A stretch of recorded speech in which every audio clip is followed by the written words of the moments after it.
我们今天上这个教科书的这个第4章啊，那是行动支付跟新兴的支付工具。那谈到支付啊，我们就可能要从货币银行学来看看，这个支付工具的发展啊。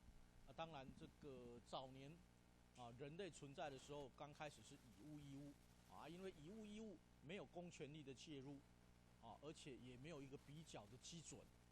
啊，比如说牛肉啊，你要去换橘子，啊，到底是1斤牛肉要换多少斤的橘子，说不准，变成说凭借个人的喜好啊来决定。那再来就是有人就说啊，那不然这样子好了，我们大家去收集漂亮的贝壳，这个我想你们应该有听过，啊，就用贝壳来当做一个啥评判的共同基准点。那慢慢的，国家的制度形成了，他身为一个部族的首领，成立了一个国家，那他就要统一所谓的这个啥买卖交易的基准衡量的度量衡，啊，那这个时候就有发行钱币产生。好，那钱币产生这个东西就是啥，所谓的现金。比较有名的是汉朝的五铢钱，啊，那当然秦朝它也统一了全天下的度量衡，啊，有的地方用贝壳，有的地方可能用漂亮的树枝，秦始皇统统把你统一度量衡，就是由政府来来铸造，啊，用金属啊来铸造一个东西，当然早年的钱币并不是所有的钱币都是硬币啦，早年的钱币是硬币，并不是说每个硬币都是长得一模一样的，啊，它有长成打成跟一把小刀一样的，啊，那也有什么？你们电视电影上面看到了，啊，这个去客栈武侠片去客栈啊多少啊几两银子哦，就碎银子，只要长起来像银块或者是金块，就点斤两，大概差不多啊，就结束了啊，这个叫现金。那当然，中间现金除了从所谓的硬币啊这种所谓的金属的东西，后来转换变成了啥？有纸钞的出现，那有各地的银装，因为什么？金属的钱币携带不方便啊，甚至你说老师，那就金子啊、银子啊比较贵重啊。问题是你只要做大事业啊，难不成一箱黄金背在身上走啊？那个也不方便。那这个时候就有所谓的啥钱庄这种东西，银票、钱庄啊就产生了啊，就是啥就会有所谓的钱庄啊，然后发展到宋朝的时候，宋朝给它一个名字叫飞钱，因为这一张纸它会飞啊，当然不是真的会飞啦，啊，就是它带在身上，然后就是让人家骑马快递，然后就是可以送到该交付的地方啊，那这个携带就比较方便，所以纸钞的由来是为了携带方便。那再来就变成是信用卡啊，信用卡跟支票在美国的这个出现是差不多时间了啊。那其实美国人不怎么喜欢身上带现金的啊，最起码在洪老师这个念书的那个年代。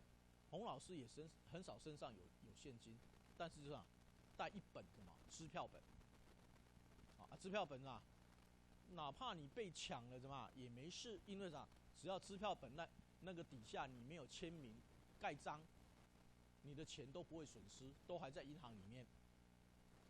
那再来就是所谓的塑胶货币信用卡的产生，带着一张小卡片，因为支票本固然不怕被人家抢劫，但是怎么样，携带不便。你想想看嘛，身上带一个支票本，女生可能还没什么关系，背一个包包就摆支票本就摆在包包里。男生，假如你不习惯背包包的人比如像洪老师不习惯背包包，我放在我的口袋里面一本支票册，体积过大，那这个时候塑胶货币就产生了，信用卡。我拿一张信用卡就可以支付当然信用卡我们有衍生不同的形态，有一种东西叫签账卡 （debit card）。debit card 跟 credit card 这个是不同的概念。credit card 你不需要银行里头有钱，你只要收到账单，在应缴日期之前、截止日期之前，你把钱缴清了就可以了。但是 debit card 前提是什么？签账卡的前提是你一定要在银行有什么？有户头，那个户头里头有钱，你签账的钱不可以超过你户口里头的钱，只要超过了就怎么样？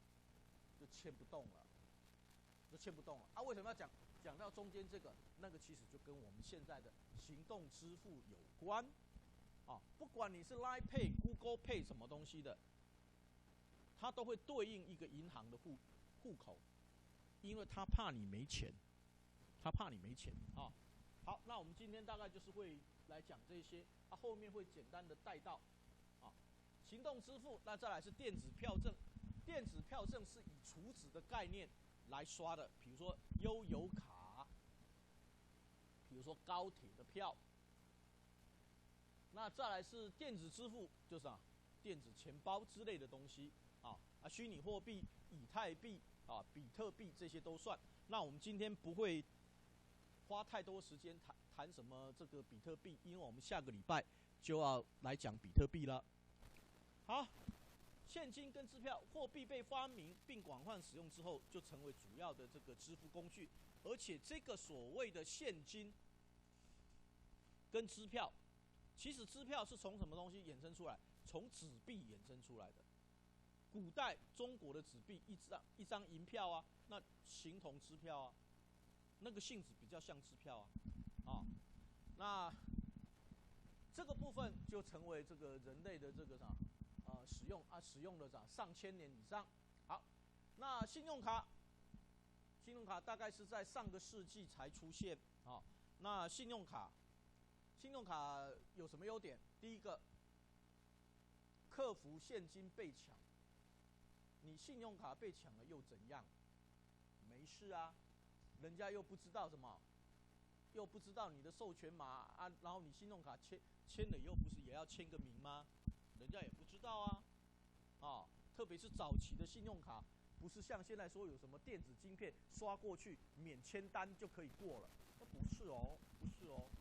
那不是早期的信用卡是一定要签名的那携带方便那个传统的现金的缺点，信用卡克服了，携带方便，而且不必担心被抢，而且信用卡摆在家里有没有什么关系？会不会占体积？也不会假如说你钱怕放在银行，你放在自己家里面，哇，占了空间，而且又怕遭小偷这些都是什么？现金的缺点好，那信用卡取代现金成为重要的支付的工具但是并没有完全取代到我们的纸钞或者是我们的现金，并没有完全取代那但是信用卡的交易金额不断的比重不断的增加那信用卡在行动支付出现之前曾经有一波就越来越多甚至年轻人就使用信用卡信用卡的缺点是什么？你刷下去以后，你只要自己没有记账的习惯的话，你很有可能会超花，超过你自己的能力刷卡买了一堆东西结果账单一来才发现到自己的钱不够付不够付就会想说信用卡我只要还一点点把欠的钱 delay顺延到下一期我有钱再还那这个就会带来什么样的缺点？下一期累积了上一期没还的钱这一期又盲目无节制的乱花结果欠的钱越欠越多，那信用卡很恐怖信用卡比你的银行的存折的利息高很多。虽然说现在信用卡的利息已经降了早年这个洪老师要出国念书以前信用卡的这个年息年息是多少？最低17.8%，最高19.6%，那个是我那个年代也就是说，你欠信用卡的钱，到时候他收你的利息是收很高的，将近2成啊，19.6%是多少？将近2成哦，啊，所以卡债能不能欠？不能欠哦，不能欠哦，而且卡债欠了还会对你的信用记录留下缺点哦，那这个是信用卡一个很大的缺失，它会替你累积不良的信用记录。如果你是那种啊不知道节制的小孩，不懂得记账，啊，不懂得记账，你就一直刷，一直刷，一直刷，就这样，就刷爆了，啊，所以说啥？约莫10年之前，曾经有一波的所谓的什么卡债族，有这个名词出现。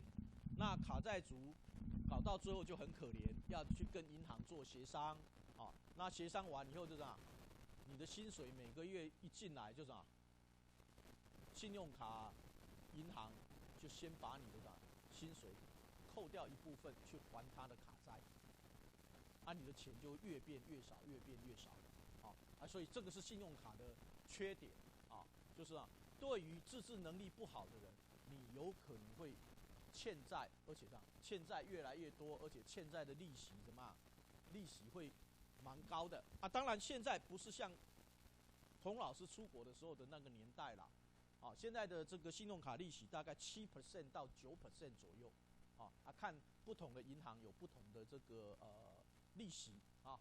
好，那这门课是金融科技导入，当然就要讲最新的这个金融方式啊，那就是行动支付，拿手机来支付啊。那上一次我有问了一下，我们班上同学并不是每个人都有这种行动支付啊。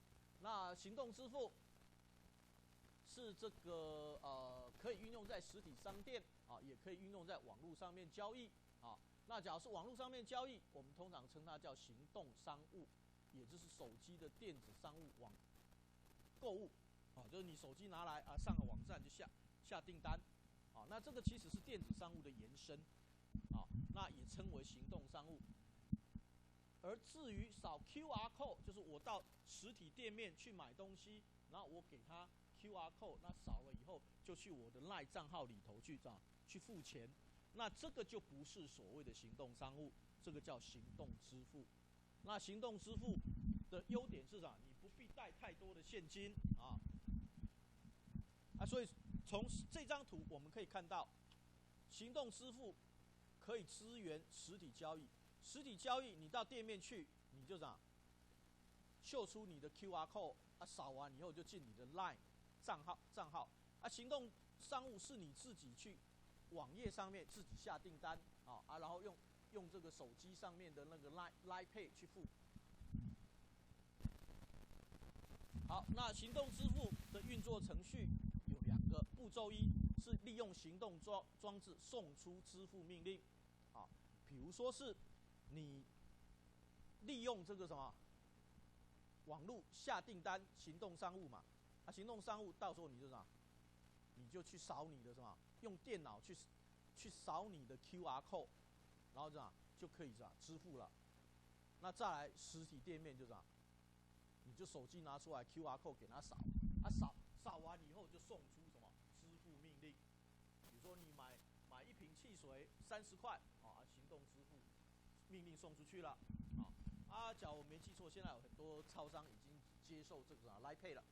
好，那再来行动支付对应到你的账户啊，账户里头有钱就立刻扣款咯啊。所以这样讲完，你们就会觉得说，哦，老师，行动支付比较像刚刚你介绍的 debit 卡、签账卡，而不是信用卡啊。好，那行动支付对应的账户可以是什么呢？可以是你的信用卡哦。那假如这样，老师他的概念就不是 debit 卡咯，不是签账卡咯。对，你讲对了。假如你是这么想，那就讲对了。它假如对应的是你的行动卡的不是行动卡，信用卡的账户的话，那就是随着信用卡每个月的结账日期，他才会把账单寄来，寄来以后你才去干嘛？你才去付清你的账款啊。所以说行动支付你可以去绑你的信用卡账户，对应的账户，假如是信用卡账户啊，行动支付业者从事的是第三方支付的业务啊。因为什么？实体店家你扫了以后，比如说 LINE Pay 你扫了以后啊，它什么？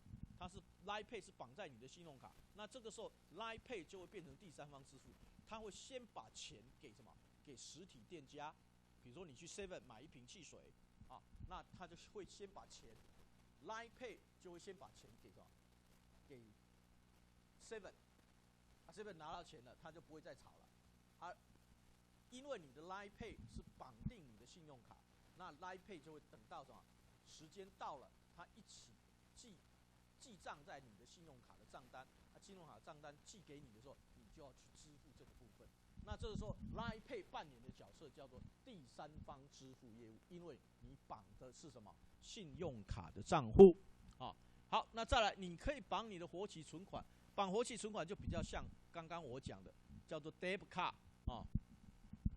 我们稍微写一下 Debit Card， 啊，翻译是叫做签账卡，签账卡。啊，好，那对应的账户，假如是金融机构活期存款的账户的话，那就会涉及金管会是不是允许第三方的厂商，那直接以资讯系统连线的方式，把消费者的金融机构里的活期存款进行扣款，啊，那这个当然就要授权咯，啊。好，那再来是电子支付账户，啊，电子支付业者从事的工作就是一个储值账户。好，那利用行动装置电脑来进行交易，那这个也有点像是什么？像是电子钱包，哦，就是你在特定的第三方支付厂商那边开了一个账户，啊，里头放了一定的金额，那他就啥帮你保管这些金额啊，那这个叫储值账户啊，保管一个金额啊，你到时候你买什么东西，他就从那个账户里头去扣钱啊。好，那再来这个就跟刚刚上面那个很像，叫储值账户。假如储值账户可以跨厂商使用，那影响层面比较广啊，所以就被认定怎么样？要申请许可才能够从事啊。储值账户就有点类似什么悠游卡，或者是高雄的一卡通啊，一卡通。那你储值在里面，你可以怎么刷悠游卡买东西啊？那便利超商也接受什么悠游卡啊？好，那你也可以绑什么 ？OK， good， 来了，你们就想说，哦，那太棒了，我就绑我的什么电信账户，哦，绑我的手机。好，绑手机呢是怎么样做？行动支付可以绑电信账单，也是绑在你的门号上面，啊，跟你的通话费一起出账给你，啊，你每个月的这个账单到了你才去付钱，啊，那这个是叫做绑在你的什么？你的手机上面，啊，你就不需要有银行户头，你只要有一个手机门号就可以了，啊，手机门号就绑在你的手机上面，啊，那你每个月的手机账单到的时候，除了你的通话费用以外，还有你的什么消费的钱。啊，你可以绑在这边啊，就这个时候，中华电信就变成是第三方支付厂商。还是刚刚那个例子，假如你在 Seven 买了一瓶汽水，那你刷了什么？刷了 Line Pay， 而 Line Pay 是绑在哪里？绑在中华电信，哦，那就好几层哦。Line Pay 是第三方支付，先把钱给谁？给 Seven， 因为你买了30块的汽水。然后 Line 跟谁要钱？跟中华电信要钱。啊，中华电信就先把钱给 Line， 因为账单是要出在哪里？出在中华电信上面。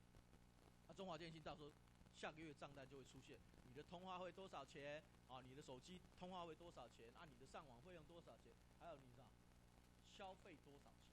好，那这个是绑什么？绑电信账户。好，这个地方稍微停一下，请各位划重点了。行动支付对应的账户有哪几种？第一个是绑信用卡，绑信用卡账户；第二个是绑你银行的活期账户；第三个方法是绑第三方的电子支付，也就是说你要在第三方支付那边要成立一个什么储值账户，比如说像悠游卡啊，或者是直接就是一个储值账户。悠游卡本身就是一个储值账户，所以这是第4种。那再来是绑电信账单，绑你的手机，好，再来一次哦，你要，其实你可以上我的课，先列印投影片，然后画重点就好，不必在那边抄来抄去。对应的账户有5种，一个是对应信用卡账户，对应活期存款账户，绑银行活期存款账户。那再来是啥？电子支付账户，有点类似电子钱包。那再来是绑储值账户，那再来是绑什么？电信账户，绑你的手机。好，重点提示到这里我们往下一个议题讲。好，行动支付里头的资料保存，这个是牵涉到治安的问题。治安的问题是金融科技一个很大的课题，很重要的课题。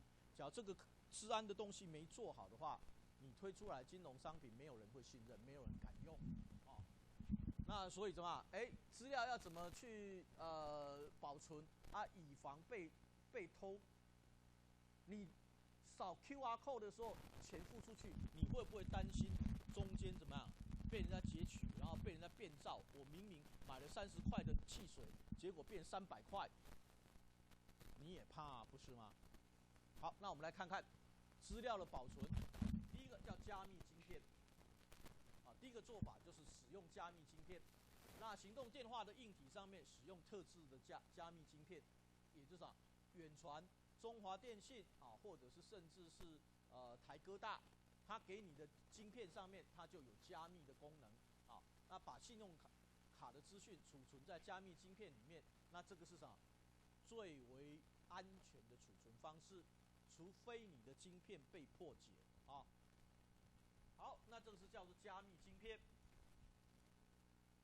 第2种是用软体来什么？来加密。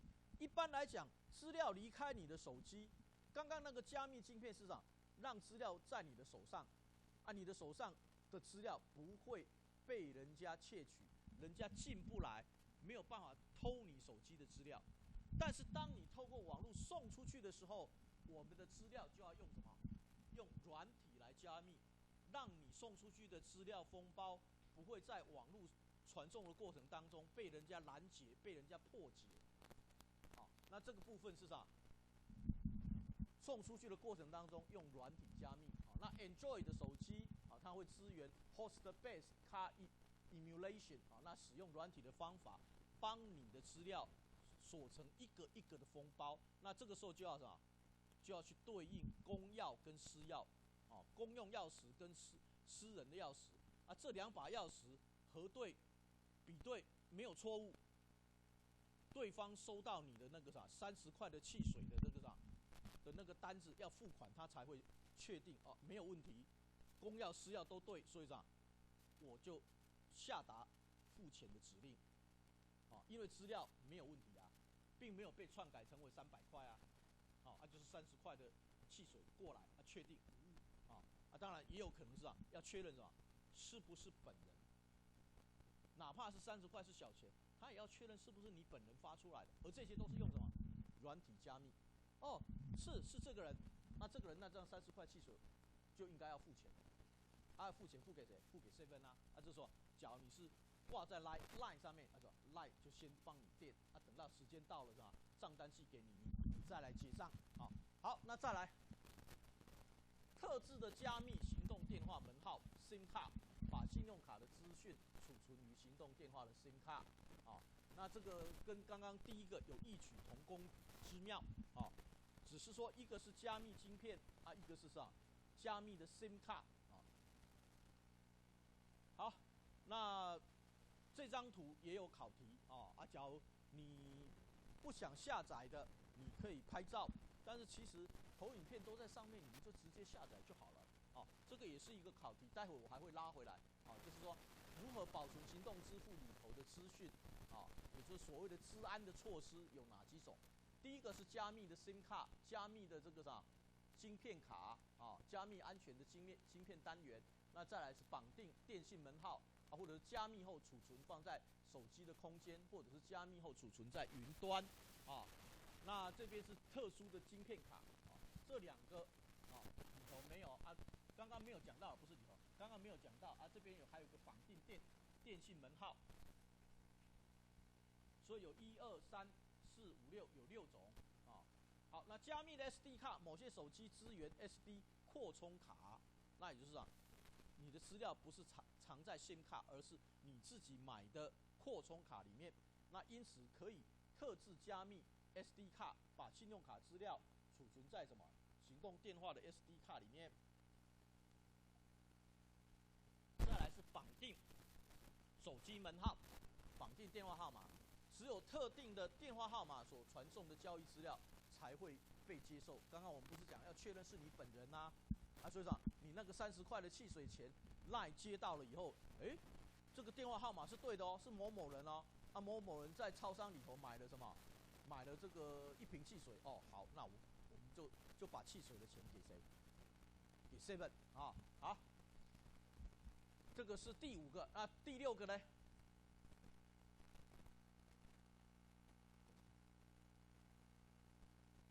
这边有6个啊。那所以这个地方我们会讲说是加密安全晶片单元啊。那加密 SIM 卡啊。那刚刚没有讲的是啥？加密以后存在云端。加密以后存在云端。那云端其实就是我刚刚讲的，那个是啥？软体加密。加密以后，软体加密以后，经过云端网际网路都不会被破解。就是这样。你也可以把你的啥资料放在云端不必担心被人家破解，因为你资料有封包啊。好，那大概就是1、2、3、4、5、6啊。资料这边整理没有整理到第6个啊。好，那再来我们要讲的是行动支付的这个行动装置怎么发出这个你的支付命令发出你的支付命令第一个是扫条码扫条码是最常见的行动支付的这个发送方式，指令发送的方式那主要运作方式是由手机荧幕显示条码，那收银机就来扫这个QR code 那再来是 NFC， 全名叫做 Near Field Communication， 中文翻译作近距离无线通讯或近场通讯大部分的时候使用名称叫 NFC， 而不是中文或者是全名。那这个就有点类似是什么？假如你有开车比如说是我今天早上从台北开车下来，你中间的过路费嘞，经过它的扫描机器的时候就是 NFC， 就扫过去那种扣款你就付钱了那这个当然是绑在 eTag 上面。那这个 eTag 的东西我不晓得我们嘉义有没有做到这一点。在台北市的公有停车场，现在全部什么进出都是什么行动支付行动支付你也不必拿手机去跟他扫 QR code， 不需要。你的车子进去，他就扫你的什么 eTag， 进场几点几分。那离开的时候，他也扫你的 eTag， 几点几分停车费比如说40块40块他就直接账单就挂在哪里？挂在你的 eTag 上面你 eTag 的账户里头假如钱够的话，直接扣掉假如钱不够，他就会通知你，知道吗 ？eTag 就有点类似第三方支付，你也可以把它当成市场一个储值账号，他就会通知你，你要去补钱你要去补钱所以 eTag 它用的技术叫 NFC 好，那这边又是一个考题，就是行动装置的一个付款机制，有 NFC 那有扫条码有语音有简讯有蓝牙，有网路那我们后面4个我们往下走好，网路条码跟 NFC 都只能够用在现场但是假如不是现场支付，比如在网络上面下订单行动商务那就无法用 QR code， 或者是其实可以啦 ，QR code 你就只要你的电脑上面有什么有扫描器，你就可以去扫你的QR code 啦所以这个地方我们更正一下作者，可以哦，可以哦，可以哦可以来进行支付你就是透过网际网路来支付。那蓝牙假如是使用智慧型手环等的这个行动装置，有可能可以使用蓝牙啊。那支付手环本身就透过蓝牙的这个讯号，把付款的指令送出。那你也可以受简讯啊，简讯这是比较落伍的方法了，还没有智慧手机的年代啊。那简讯就是对方第三方支付就会发一个简讯啊，问你来确认你的身份是不是本人。那假如是本人的话，那这个第三方支付公司就会帮你来付钱所以在没有智慧型手机的年代简讯是行动支付里头的主要支付命令的发送工具。那再来是语音拨号语音拨号是运用在固定电话那目前已经很少用在行动电话的这个支付了就打电话说我要付款。好，那还有其他的技术这个就看看未来有没有什么新的技术。好，那采用行动支付的理由是什么呢？请问一下，为什么要采用行动支付？假如你用行动支付，原因会是什么？快，好，是个理由。你呢？不用带现金出门，很好因为你不必带着大包小包的，你脚口袋一堆零钱，你也觉得很困扰甚至找钱的时候零钱也很困扰，好，那我们这个穿绿色衣服第一位，你假如用行动支付，你优惠 ，good， 这个是一个很大的诱因，因为早年在推动新的金融科技的服务的时候，假如没有诱因，很多人是不愿意用的有优惠就怎么样？很多的折价券就在上面，你就会顺便用那这一招对什么？对中国大陆的人民来讲很有用假如你用手机支付，光是扫 QR code 之前，就一大堆的优惠券折价什么的你就可以拿去抵，拿去折抵你的消费那有优惠。好，那再来的话，好了，你在摸鼻子的，你看，假如你要用行动支付，原因是什么？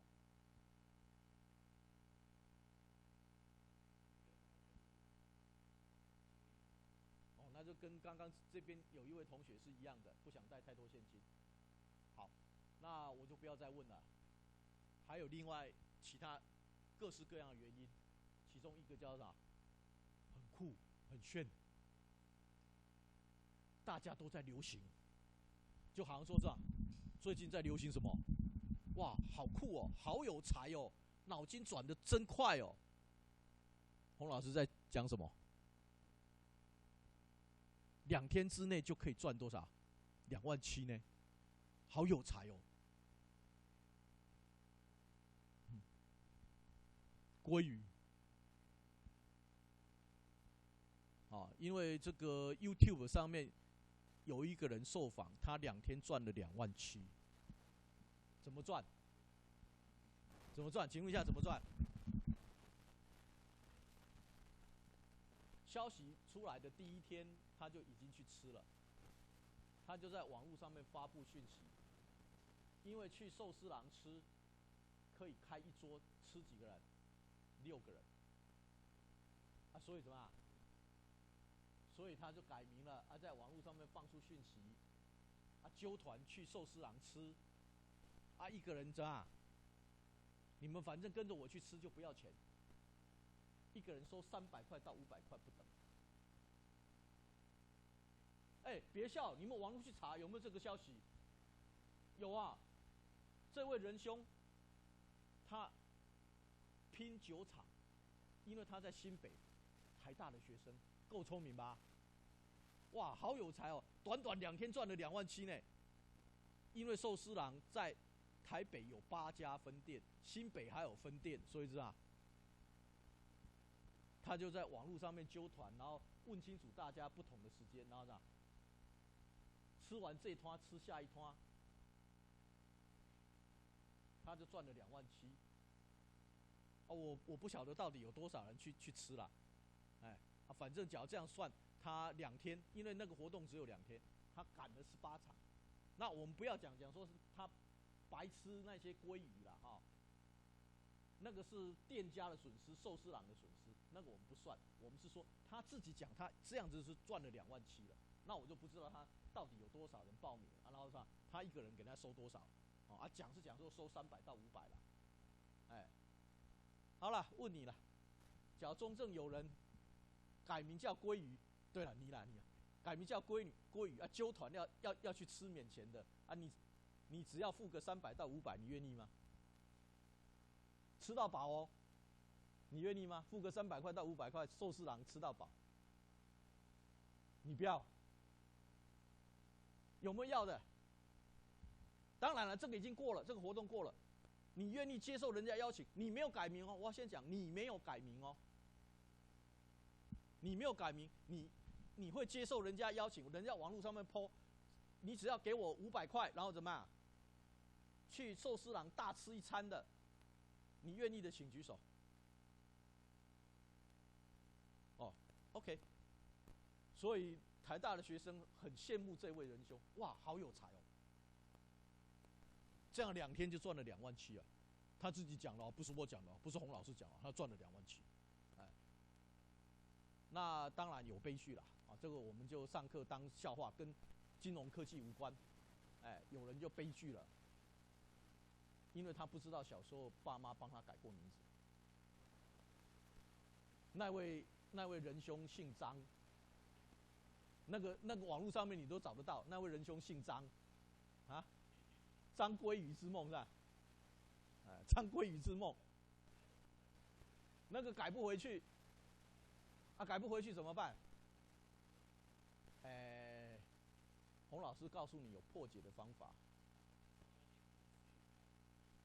不是，爸爸去救他的小孩，爸爸去改名，爸爸也姓张嘛，对不对？爸爸也改名叫做张鲑鱼之梦，假如爸爸没有改过3次的名字，他可以改回来他就先去改，改完了小孩就可以突破法规的限制，讲说，因为我跟我的直系血亲同名同姓，虽然只有3次的机会，但是因为直系血亲同名同姓，所以就只好怎么，你不得不让我改。这个我跟你讲，这叫钻法律漏洞。你不得不让我改，因为我爸爸也叫张鲑鱼之梦，那你就可以改回来了。你改回来以后，你爸爸再去把它改回来，这样就破解了。第2种方法是什么？第2种方法，你要去找到一个人，他改名的这些人里头，跟你一模一样的，然后怎么样？2个人同名同姓，对不对？你叫他去杀人放火，变通缉犯，那这样你就可以改回来了。但是那个人他去杀人放火变通缉犯，他改不回来。只要你的名字跟通缉犯一模一样，你可以改。但是你改一个张鲑鱼之梦，请问一下，现在哪个通缉犯叫做张鲑鱼之梦？没有吧？所以你就要再找一个跟你一样去享受这种张鲑鱼之梦结果他杀人放火，是通缉犯是不是就去找10大枪击要犯，跟他拜托，请你也改成张鲑鱼之梦，你就可以改回来。但是第2种方法，很显然怎么样？不可行。哪有那么恰巧一个通缉犯就叫张鲑鱼之梦？再来，你要拜托姓张的通缉犯，人家不晓得要跟你收多少钱。最好的方法是找自己老爸咯，老爸跟自己同名同姓所以老爸就改成张鲑鱼之梦，再把它改回来就好了好了，这个就当做我们上课的笑料 ，OK。好，那我们紧接着进入电子票证。电子票证有储值的功能，但储值卡并不等于电子票证。储值卡是属于预收款，只能用在单一店家。比如说Starbucks 星巴克的储值卡，你看到储几杯，你下次就是拿着星巴克的卡去星巴克领咖啡那这个叫做储值卡。储值卡是预收的那你们年轻人，我想可能难免有一些人都有什么星巴克卡啊。好，那就只能够使用单一店家或连锁体系所有店家，像星巴克，你只要星巴克卡储值，你全台湾的星巴克都可以领咖啡啊。那不同于电子票券，这个概念是比较像礼券，比如说星光三月的礼券，你台北星光三月礼券拿去用也可以啊，你把星光三月的礼券拿来台南的星光三月也可以用啊。好，那再来是电子票证啊，电子票证有些时候很类似。那电子票证最常出现的案例就是在于什么？交通工具啊，比如说悠游卡、高铁储值卡啊，高铁储值卡是吧？回数票啦啊。那这个时候就变成什么？电子车票。那只要是以回数票来讲，回数票基本上面比较像什么？储值礼券啊，所以这个时候我们就不认为高铁回数票是属于电子票证啦。但是悠游卡我们可以视它是什么样？是电子票证。好，那电子票证跟电子支付 ，Line Pay 一卡通啊，也就是说你是绑在一卡通上面的 Line Pay， 同时结合电子票证跟电子支付，但是实际上这两者并不是同一件事情啊。好，那再来是电子票证主要的技术原理。目前的电子票证通常是使用 RFID 啊射频啊这个识别原理的非接触式晶片，这个你们知道就好了哈。好，那电子票证最早是为了交通票证，就是像悠游卡、高铁票等等的，因此有什么？有金额的限制。所以说你说悠游卡我要储值，一般来讲，悠游卡公司大概就是让你储个3000块，很多了。我们很少听说是悠游卡我要储30万在里面，很少。哪怕是高铁票券，它也不允许你储个30万在里面呢。高铁票券了不起1万多吧，台北、高雄这样子，然后储值10次来回啊。好，那电子票证一般来讲会记名，像高铁的回数票记名啊，而且还要拍照啊。虽然说是那个刷卡的过程进闸口的时候，不会真的有人去检查你的高铁回数票上面的照片是不是你本人，但是他要求要记名，以备查核的时候用，看看那张卡片是不是你本人啊。好，那这个小额的捷运车票、铁路车票、公车车票，在出售单程票的时候，交易成本占运费的比例偏高。那为解决这个问题，才设计电子票证来降低交易成本。好，那政府通常规定一种支付方式不能不能用来储值到另外一个支付的方法以避免弊端所以说电子票证不能储值到其他的票证，像你高铁的东西就是专门高铁不能够乱用的那这个是针对车票悠游卡是已经摆脱单纯的车票了，悠游卡你自己本身就可以消费了所以它不属于这一类的那电子票证是属于特许营业那电子票证需要特许这个机构第三方机构来协助因为电子票证有储值的功能，假如发行机构管理不善，可能会损失这笔储值的这个金额。好，那电子支付跟第三方支付这两者看起来很像那实际上是有一点点的差别啦差别不大。大陆的第三方支付其实就是台湾的电子支付大陆的第三方支付比如说支付宝或微信支付，在大陆的法规上面是属于电子支付机构，所以说我们才会说大陆的第三方支付就是台湾的支付那台湾本来没有电子支付的专门的法律，但是 PayPal、Google Pay 等国际大型网络公司早就已经提供了电子支付的服务，那所以说台湾就开始有电子支付相关的管理办法。上个礼拜我们已经有讲过金融8法后面有2个法，哪2个？一个是电子票证发行机构管理条例一个讲大声一点，电子支付怎么样 ？OK， 啊，所以说就衍生出新的法令啊，台湾已经有了啊，台湾已经有了啊。好，那电子支付的储值账户可以广泛的使用在很多的情境，优点很多啊。那它的优点包含低风险、高效率、低成本、高普及。好，低风险，网络上面信用卡账号一旦外泄，损失无上限。当然有点夸张了。什么叫损失无上限？就是你的信用卡的额度啦。你的信用卡额度假如30万，人家一下子把你刷爆30万，你就可能要信用卡发现到掉了，就要立刻去办什么？立刻办止付那遗失免得人家刷爆你的信用额度。好，那再来是高效率不用透过银行体系、网络银行，而需要电子支付这种新兴的方式，主要原因是效率。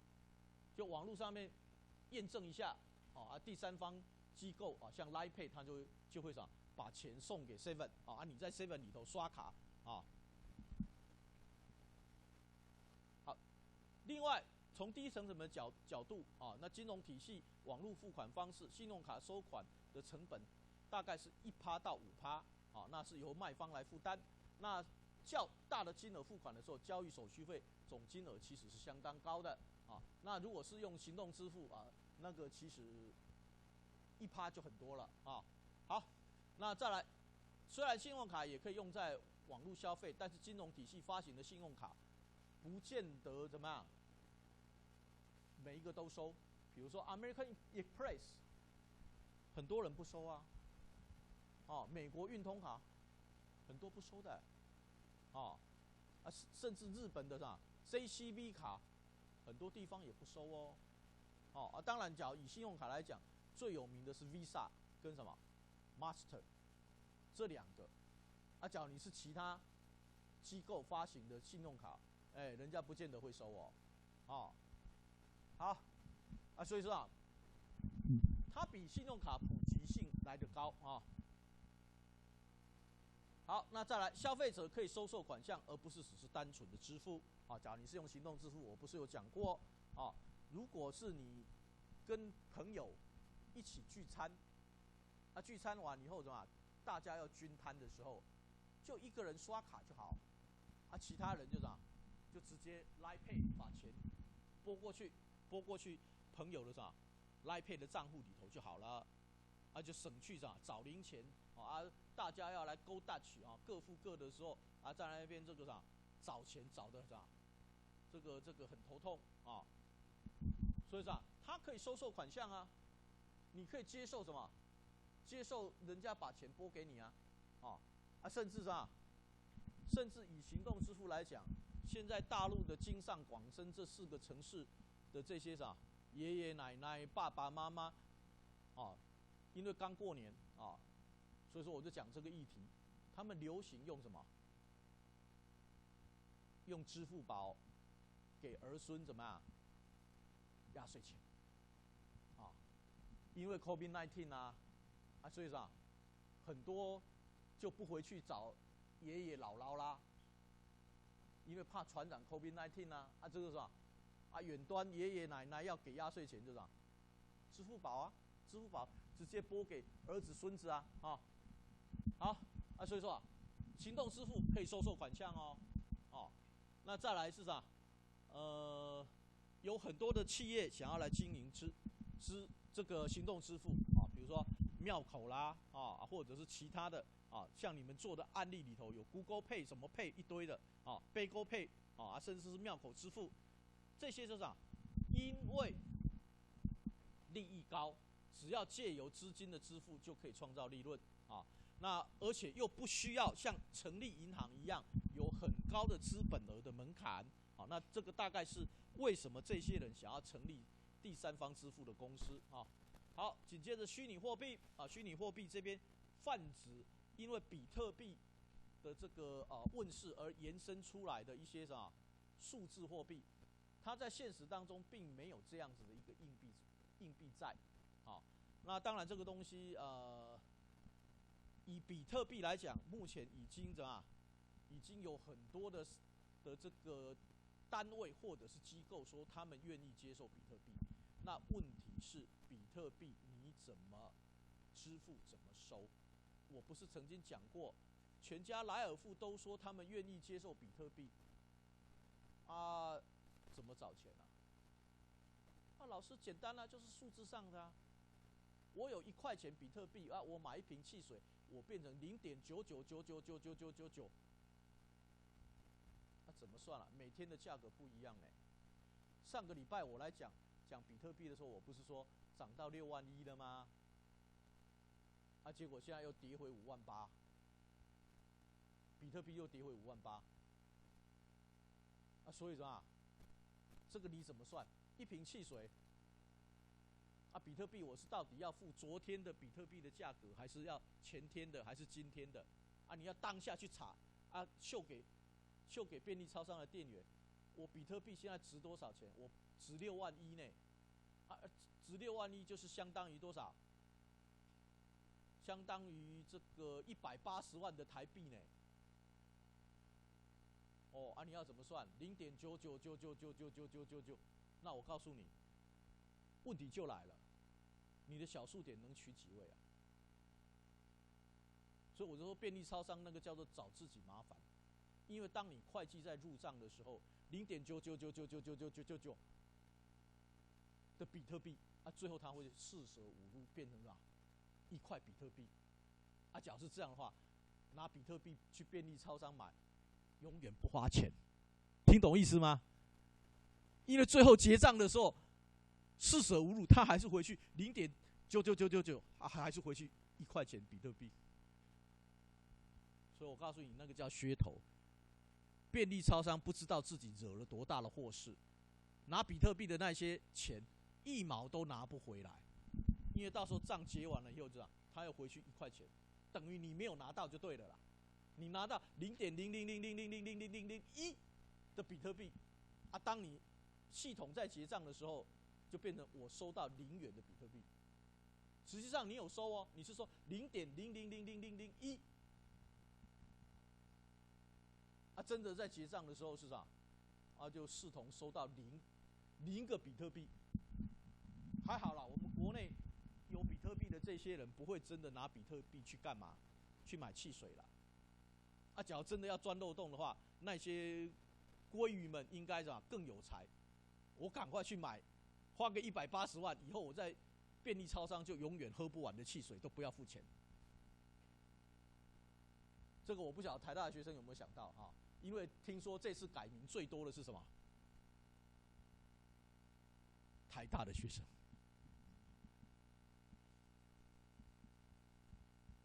改名大概有100-200人吧，啊，听说里头台大学生就占了180名。